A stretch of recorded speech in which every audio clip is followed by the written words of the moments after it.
नमस्कार दोस्तों। आज हम लोग क्लास 10th के मैथ्स का प्रश्नावली 2.1 का क्वेश्चन नंबर 1 देखेंगे। तो देखिए क्वेश्चन है, किसी बहुपद px के लिए y बराबर px का ग्राफ नीचे आकृति में दिया गया है।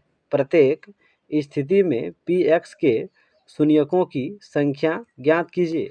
इस प्रकार के क्वेश्चन जब भी आपसे पूछे, सबसे पहले आप ये ध्यान दीजिए निकालने क्या बोल रहा है px, यानी जब px आपको निकालने को कहे तो आप केवल x अक्ष पर ध्यान दीजिए। कहाँ दीजिए ध्यान? x अक्ष पर, y अक्ष पर ध्यान मत दीजिए, क्योंकि यहाँ क्या बोल रहा है px। तो अगर यहाँ पे लिखा रहता py तो केवल y पे ध्यान देते, और यहाँ लेकिन यहाँ पे क्या लिखा हुआ है px। तो चलिए जानते हैं कि शून्य की संख्या कैसे निकाला जाता है। इस फिगर में देखिए क्वेश्चन क्या बोला है, px के शून्यकों की संख्या ज्ञात कीजिए। तो आप देखिए कि x अक्ष में कहीं कटा है क्या, ग्राफ में ही कहीं? तो देखिए x अक्ष में नहीं कटा, ये कहाँ कटा है? y अक्ष में कटा है। इसलिए इस फिगर में शून्यकों की संख्या कितना होगा? 0 होगा। कितना होगा? 0 होगा। क्या होगा? 0। 0 क्यों होगा? क्योंकि आपको यहाँ बोला है px के शून्यकों की संख्या ज्ञात कीजिए। तो आप देखिए x अक्ष में कहीं कटा है कि नहीं? तो कहीं भी नहीं कटा है, इसका मतलब 0 हुआ। अब दूसरा फिगर को देख के समझने की कोशिश कीजिए। इसमें भी आपको शून्यक की संख्या निकालना है। तो देखिए ये है x अक्ष, ये है y अक्ष।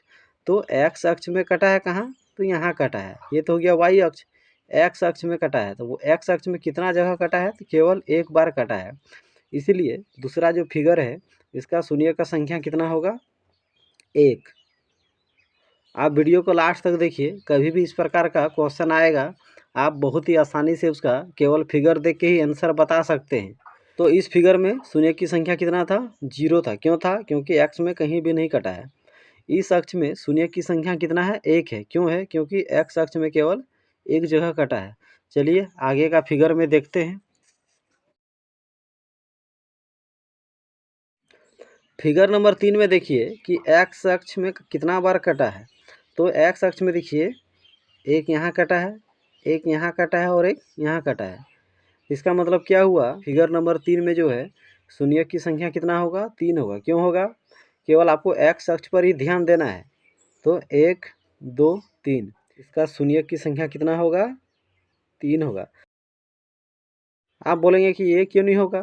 तो ये y अक्ष में कटा, केवल x अक्ष में ध्यान देना है। तो x अक्ष में कटा है एक जगह, दो जगह और 3 जगह, तो 3 बार हुआ, यानी शून्य की संख्या 3 हुआ। आप इस फिगर को देख के ही बता सकते हैं कि इसका शून्य का संख्या कितना होगा। ये है x अक्ष, ये है y अक्ष। तो यहाँ पे देखिए x अक्ष में एक बार कटा है, एक यहाँ कटा है, तो 2 बार हो गया, यानी शून्य का संख्या कितना होगा? 2 होगा। केवल आपको x अक्ष में ही देखना है और कहीं नहीं देखना है, चाहे कहीं भी कटा रहे। केवल आप देखिए कि x अक्ष में कहाँ कहाँ कटा है, तो एक और एक यहाँ, तो 2 हो गया। अब फिगर नंबर 5 और 6 में देखते हैं। मुझे उम्मीद है कि आप फिगर नंबर 5 और फिगर नंबर 6 आप ऐसे ही बता देंगे कि शून्य का संख्या कितना है। तो यहाँ पे देखिए केवल आपको x अक्ष पे ध्यान देना है। तो देखिए यहाँ पे एक बार कटा है, एक बार यहाँ कटा है, एक बार यहाँ कटा है और एक बार यहाँ कटा है। तो शून्य का संख्या कितना हो गया? 1 2 3 4। तो अगर इस प्रकार का क्वेश्चन आपसे पूछा जाए तो आप बहुत ही आसानी से आंसर दे सकते हैं। अब इसमें बताइए, आप देख के ही बता देंगे कि कितना शून्य का संख्या है। तो देखिए यहाँ पे एक कटा है, यहाँ एक कटा है, यहाँ। तो फिगर नंबर 6 में शून्य की संख्या कितना है? 1 2 3। कितना है? 3। अब आप कहेंगे कि ये ज़्यादा क्यों नहीं है? ये देखिए यहाँ पे क्रॉस नहीं किया है, केवल ये x अक्ष पे ही है। जिस प्रकार इस सब में देखिए नीचे आया है, यहाँ पे देखिए नीचे आया है, यहाँ भी नीचे आया है, तब जाके आप गिनेंगे। तो देखिए यहाँ पे तो क्रॉस नहीं किया है, यहाँ भी नहीं किया, इसलिए 1 2 3। तो शून्य की संख्या यहाँ 3। आप ये ना सोचें कि यहाँ 2 है, 2 2 4 1 5 होगा। 5 क्यों नहीं होगा? क्योंकि यहाँ पे क्रॉस नहीं किया है, यहाँ भी क्रॉस नहीं किया है। तो आप फिगर अच्छा से देखिएगा कि क्रॉस किया है कि नहीं। तो यहाँ पे देखिए क्रॉस किया है, यहाँ नहीं किया, यहाँ नहीं किया। तो 1 2 3, इसीलिए शून्य की संख्या हो गया 3। तो दोस्तों जब भी आपसे इस प्रकार के क्वेश्चन परीक्षा में पूछे जाएं तो आप केवल ये देखिए कि एक्स अक्ष पर कितना बार कटा है, बस आपको वही गिन के लिख देना है।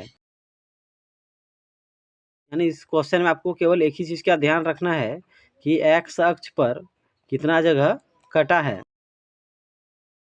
आप इस प्रकार के क्वेश्चन अच्छी तरह से देख लीजिए, आप अपने से प्रैक्टिस कीजिए। आप केवल फिगर दे के ही बता देंगे कि शून्य की संख्या कितना है।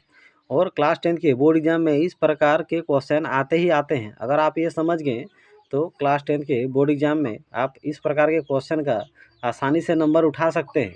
तो अगर मेरा वीडियो आपको अच्छा लगता हो तो मेरे यूट्यूब चैनल को ज़रूर सब्सक्राइब कर लीजिए। मेरे यूट्यूब चैनल पर ज़रूर विजिट कीजिए, वहाँ सभी विषय के क्वेश्चन बने हुए हैं, उसे भी देखिए।